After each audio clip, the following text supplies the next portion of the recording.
Hello and welcome to this video in the series about each of the new constituencies. For this video we'll look at one of the new constituencies in the southeast.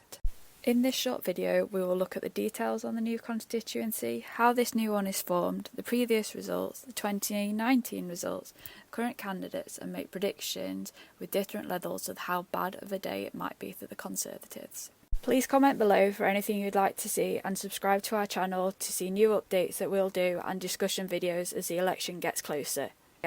There are lots of changes with boundaries in the next election, so we're going to give a quick overview of how the boundaries are changing and how it's going to affect each seat.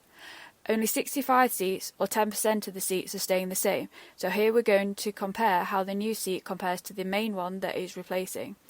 There are some huge changes, such as the city of Chester, which now has 2 seats, but some seats are being completely dissolved, with populations moved to neighbouring seats. So why are the boundaries changing? Every so often there are boundary changes to represent the current population movements. Some of them are based on land, without any population, and some of them are just because of population, for example new housing estates. 2021 was a census year which has helped inform these changes. The last major change in the boundaries was 2010.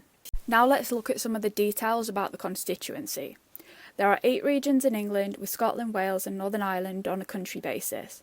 There are 32 seats in Wales, 57 in Scotland, 18 in Northern Ireland and an average of 60 in each of the English regions. The population can vary hugely.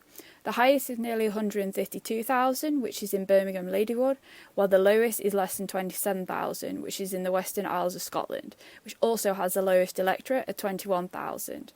The average population is 103,000 and the average electorate is 73,000. The largest area is the most northerly mainland seat, which is Caithness, which is nearly 12,000 kilometres squared, or approximately 100 times the size of Manchester.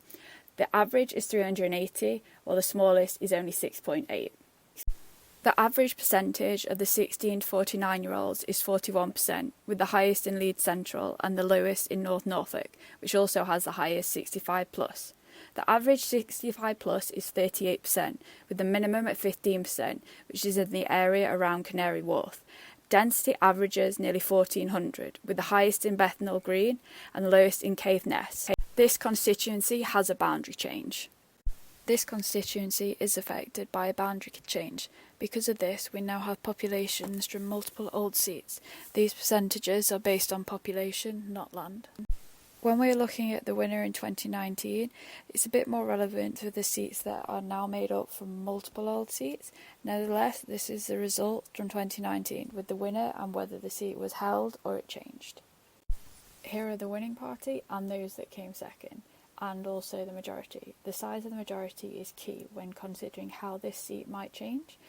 Maybe not so much when there's a big Labour majority or Lib Dems, but for pretty much any Conservative seat, it's possibly not considered safe, bar a very extreme few. The same for the SNP. Some of these are really up for grabs, particularly for Labour and the Lib Dems. Here we see the vote share at the last 4 elections for the 5 main parties in England: the Conservatives, Labour, Lib Dem, Green and a combination of Brexit or UKIP. The Brexit UKIP vote was distorted in some constituencies in 2019 because if they were held by the Conservatives in 2017, they didn't stand against them. Nevertheless, we can see the changes that occurred throughout the different elections. This is a list of candidates that are on the ballot papers of this constituency. This is now a finalised list as the deadline to register as a candidate has passed. In these forecasts, we expect the seat to remain the same. Thank you for watching this video. We hope you learned a lot about the new constituencies. Please subscribe to our YouTube channel, follow us on Instagram and Twitter.